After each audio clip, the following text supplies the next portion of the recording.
India has obviously a very, very acute border problem with China. I've been reading and hearing pretty encouraging things. You yourself said recently something to the effect of you assessed progress in disengagement at the sort of 75% mark. Your colleague, the National Security Advisor Doval, met recently with Wang Yi that generated pretty positive signals from both sides. At the same time, it's not much of a secret that India, shall we say, has a China problem. And so I wondered if you would give us some sense of what you see the prospects are for progress in the Sino-Indian relationship.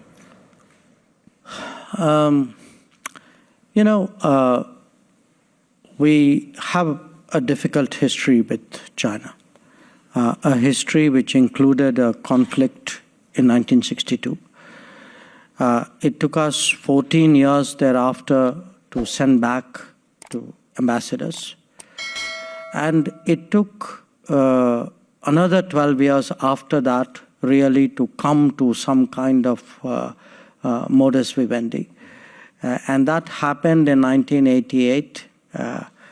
And the basis of that was that we would develop a relationship ensuring that there is peace and tranquility on the border and on the border areas, because the border is not agreed to. The entire border, which is about 3,500 kilometers, is disputed. And so you make sure the border is peaceful so that other parts of the relationship can move. Now, to make sure the border was peaceful, you had a series of agreements in 93, in 96, in 2005, 2006, 2012. So each one of these agreements went into greater and greater detail on how to ensure that the border remained peaceful and stable. Now, the problem was in 2020, despite these very explicit agreements, we saw that the Chinese, we were all in the middle of COVID at that time, if you remember, moved large number of forces in violation of these agreements to the line of actual control. And once troops, and we responded in kind, and once troops were deployed very close up, which is very dangerous, it was likely a mishap would happen, and it did happen. So there was a clash, and a number of troops died on either side. And that has since, in a sense, overshadowed the relationship. So until we are able to restore peace and tranquility on the border and ensure that the agreements which we have signed up to are adhered, it's obviously difficult to carry on with the rest of the relationship. So what has been the focus for the last 4 years is to, in the first instance, at least disengage the troops, which means that they go back to the to the military bases from which they traditionally operate, because right now both sides have troops who are deployed forward.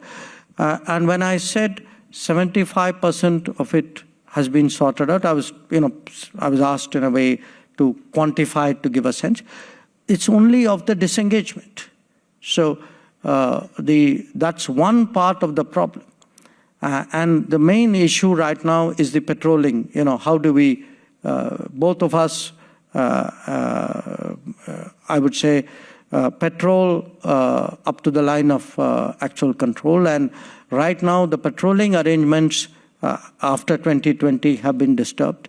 So we've been able to sort out much of the disengagement, the friction points, but some of the patrolling issues need to be resolved. But once we deal with the disengagement, there is the larger issue, which is both of us have brought very large number of troops up to the border. So there is what we call the de-escalation issue. And then there is the next step is really how do you deal with the rest of the relationship, because right now the relationship is very significantly disturbed. That said, there are there are other issues that we need to look at. I mean, you have two countries who are neighbors, who are unique in the sense that they are the only two countries with over 1 billion people, and who are both rising in the global order, and who often have overlapping peripheries as well, other than the fact that they have a common border. So it's very Brahmaputra. so it's really a very complicated issue. I think in the global, if you look today in global politics, the parallel rises of India and China, I would say, present a very, very unique